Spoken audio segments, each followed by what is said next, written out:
Well, here we are, the end of term two, and what a term it has been. Remote learning, teachers working from home, students learning from home with the support of parents and family members. You wouldn't have ever imagined that something like this could have happened, but we banded together as a community and we've done an amazing job and we've made it. Hopefully, the upcoming holiday break gives you a time to relax, take a few deep breaths, and just enjoy playing, relaxing, having fun with each other. Still mainly at home because of the current restrictions, but hopefully this time to de-stress is timely and that as families, you really enjoy this short break together. There are some things that I would like to talk about very briefly in and around what we need to continue to do as a community in response to the COVID-19 pandemic. The most important thing that I want to talk about is the importance of keeping children home if they're unwell. This includes colds, flu, uh, even with very mild symptoms, runny nose, dry sore throat, these sorts of things. It is critical that we keep children home.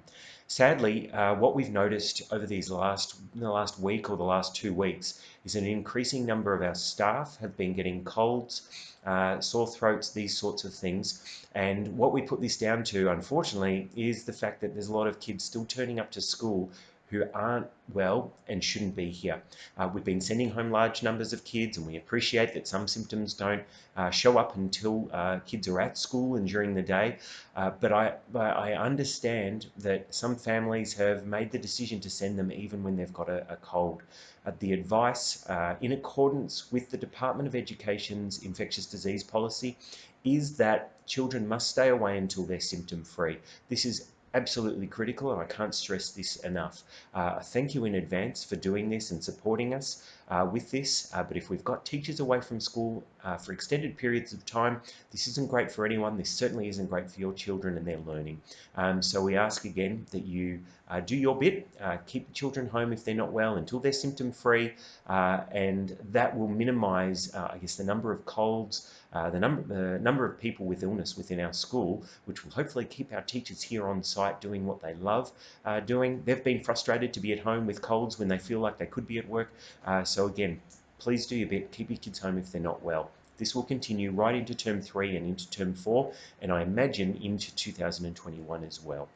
The other things that we can continue to do, and these are really important, is maintaining social distance at drop-off and collection times, making sure that we're maintaining hand hygiene, all of these things which are, I guess, common practices now. It's very easy to get complacent, it's very easy to forget the importance of doing these things, but we need to keep doing it right into term three, into term four and beyond. This is our new way of being. We need to adjust, and we can't fall into the trap of, I guess, slipping back into our old habits. The other thing that I will ask you to do regularly is to really tune into the government advice, and this might relate to gatherings at home, gatherings in public spaces. I've updated our newsletter, and there is now, I guess, a dedicated COVID-19 page in the newsletter to keep you up to date with what is being communicated by the government, by the Department of Education, Premier Andrews. The important updates, of course, relate to the number of people that you're allowed to have at your home. This has now gone down to 5 guests in your home, inside or outside, doesn't matter, and no more than 10 people for outside gatherings. In the advice, they've suggested that things like birthday parties, social gatherings in parks at Anderson Park, these sorts of things, that they should be postponed until a later date when the restrictions are eased again. Unfortunately, we found ourselves in this position where we need to go backwards, I guess, a couple of steps. Like you, I was pretty deflated when I heard that. But again, we've all got to do our bit. This is, I guess, part of being members of a community, members of a school community, and broader community, that we all need to do our bit to make sure that we're, I guess, minimising the risk of transmission of this virus in Victoria and outside. The other things that I want to bring your attention to are our approaches in and around drop-off and collection. We've made some slight changes for term three. We've made these changes to support families in being able to adopt an approach that works best for you, or a schedule, morning schedule, afternoon schedule that works best for you. We've found that the morning soft start works incredibly well. We have students being dropped off between 8:40 and 9 a.m. It's supportive of family routines and what goes on in households and how that can change from day to day depending on some of the challenges that are thrown up to you in mornings, in the morning rush. That will remain in place. So the soft start from 8:40 till 9 a.m. will remain in place. You just need to make sure your children are here between 8:40 and 9. The gates won't open before 8:40, and we want children here ready for learning at 9 a.m. If they're late, of course, they need to sign in at the school office and then go straight to class.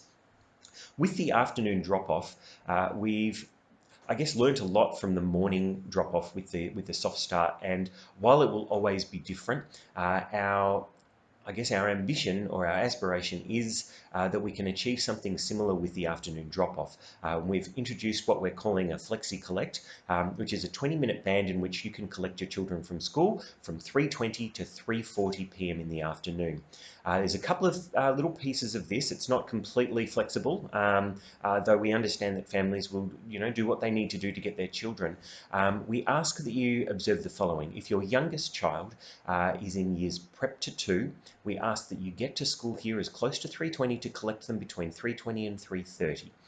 If your youngest child is in years 3 to 6, we ask that you wait a little bit and collect your children between 3:30 and 3:40. We'll have staff on duty on both gates from 3:20 right through till 3:40 so that you can collect your children across this 20-minute band. We know it's going to be different to the morning drop-off. We won't be able to mirror the same, pace of drop-off within our community, but we hope that by having this 20-minute band that we're able to stretch families out across a period of time so that we can safely have children collected from school without large numbers of adults gathering outside the front of the school.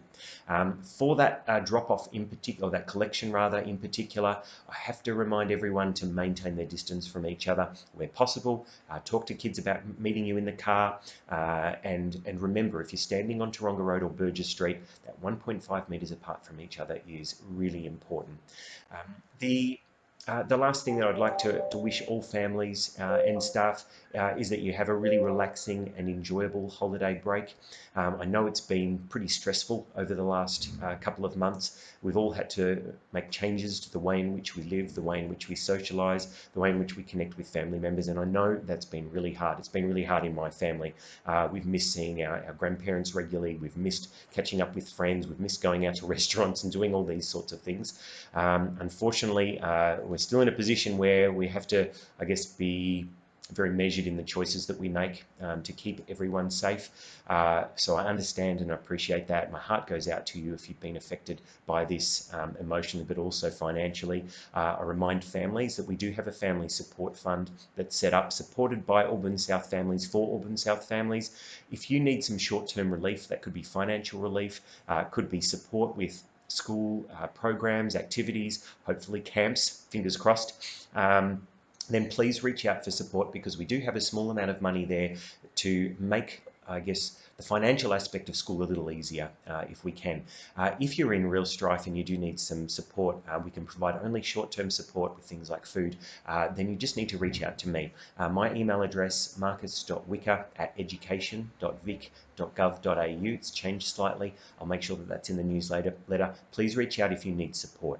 But for the rest of us, enjoy the holiday break. Try and have a bit of time away from technology where possible. We've been very reliant on that over the last few months, and it's important that we all have a break. But enjoy the time, take care, and we'll look forward to seeing you back at school on Tuesday the 14th of July. Monday is still a curriculum day, so Tuesday the 14th of July, we'll look forward to seeing you back for our soft start, and then in the afternoon for our Flexi Collect. Take care. Bye for now.